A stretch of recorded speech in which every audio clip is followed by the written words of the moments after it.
चलो बहुत ही ज़बरदस्त और बेहतरीन आला क्वालिटी वाली दो आज आपके लिए पट्ठे लेकर आए हैं और एक पीछे ब्रीडर बकरा है। हमसे लेकर ना आप इनको गोट फार्म भी स्टार्ट कर सकते। अगर थोड़ी बेचारी पट्ठा करा ना अगर करा ना दोनों की दोनों नस्ली और बेहतरीन और नस्ली पट्ठे हैं। और ये वाली जो बकरा ना ये भी ब्रीडर है।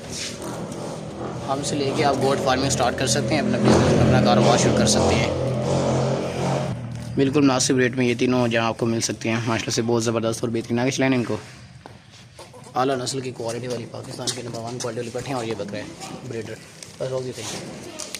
तो जिस भाई को भी ये जान चाहिए ना फ़ौरन हमें पैसे भिजवा के ना ये डन करके ले सकते हैं। ज़बरदस्त और बेहतरीन चीज़ें हैं। बस छोड़ दिए फार्म में आप छोटा सा सेटअप शुरू कर सकते हैं।